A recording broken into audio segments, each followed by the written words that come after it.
Okay folks, so continuing on with the snaring series. I snare a lot of foxes. I love using snares for the simple fact that they're so effective. They're working 24/7 when I'm not there. I used to buy the shop bought snares, which were at the time were running at about €3.50. I'm pretty sure they've gone up in price since. But the only thing was, you can only use them once. And once they were used once, 99% of the time, depending how long the animal was in the snare was unusable after that. The wire would become frayed, they'd start separating, it was kinked, it was just beyond usable. So it made more sense for me to make my own, okay, because I was using that many snares, it was costing me too much money. But I didn't know how to. I knew and I understood the basics of it, but I didn't understand the complete concept of it regarding the types of wire, proper locks, swivels, and so on. Until I stumbled across a video put up on YouTube by the Management Advantage. Okay, it's particularly by a guy called Robert Waddell, who's a professional trapper in America.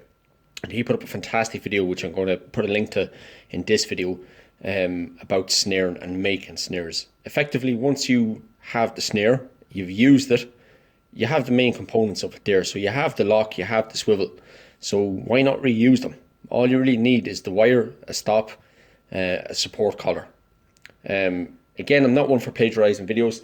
So what I do is I refer you to the link, watch the video, and you'll see the amendments that I've made to suit where and how I use them. Okay, particularly in relation to Irish law regarding the stops on the snares. Right, you have to use the stop.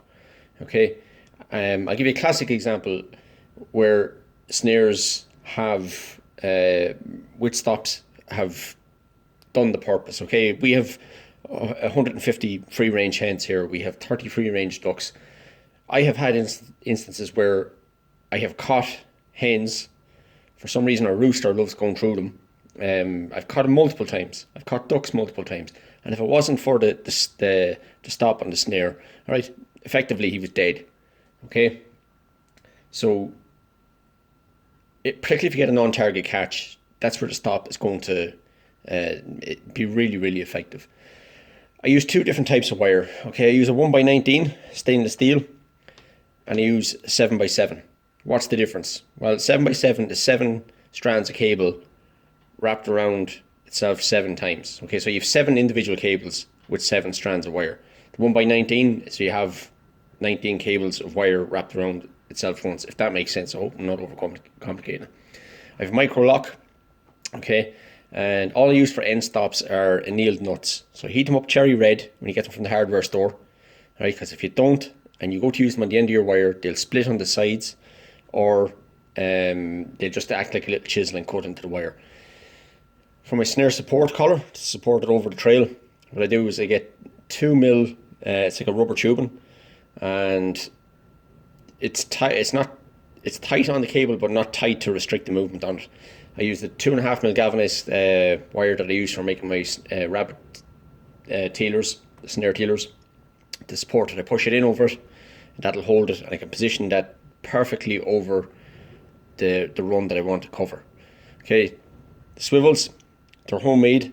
I'll cover that in another video, and I've just basically made them out of sheep wire, old bits of sheep wire that was thrown in the corner of this place when we bought it 10 years ago, and I'm still using bits off it to make the swivels. I love these swivels, okay, and I'll tell you why. Because no matter what angle you go with them, they'll keep rotating. You'll see in Robert Waddell's video, he only has one swivel on the end of the cable, and he makes a long length of cable.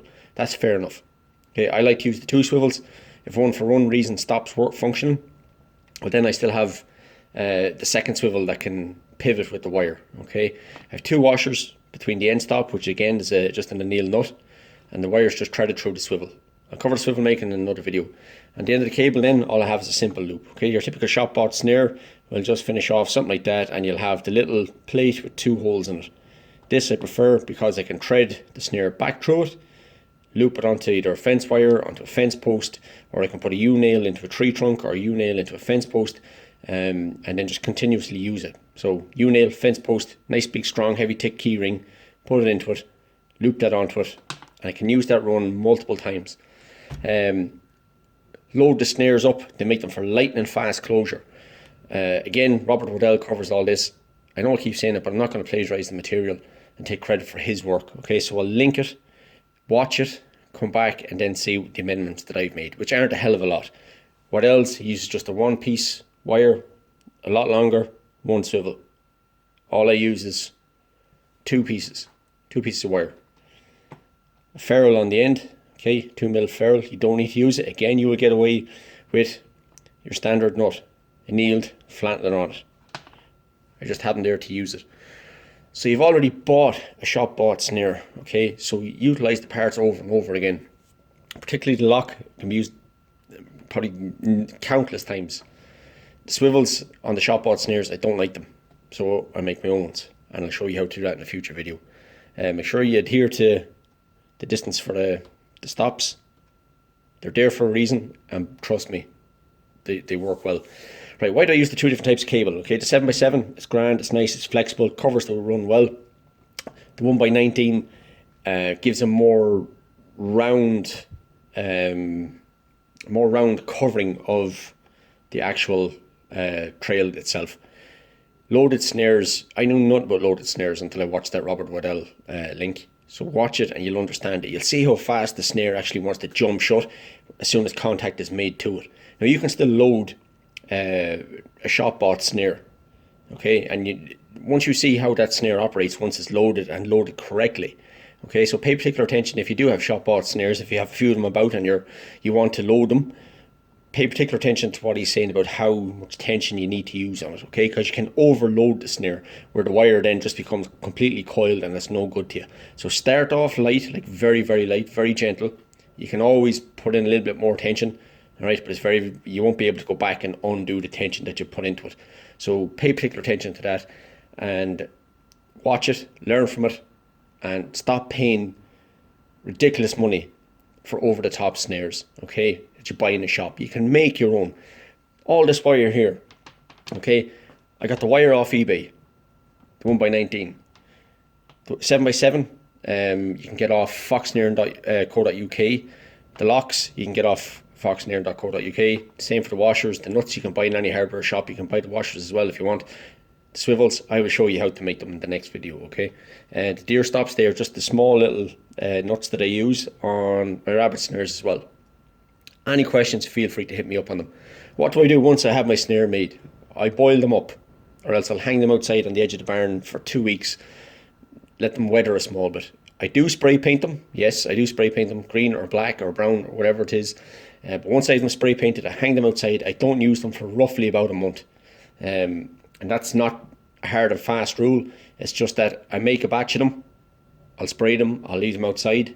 In another couple of weeks, I'll make another batch, spray them, hang them outside. And by that time, the other batch is ready to use. If I need to make them and use them, I'll make them, use them, boil them, and then use them straight away. Okay, I'm not overly concerned about the colour of them because galvanised sheep wire fencing is everywhere. Foxes are used to crossing in between them, and that's silver or galvanised in colour. So to them, this is just another feature for them to cross through. Anyway, any questions, hit me up on them, and I'll get back to you as soon as I can.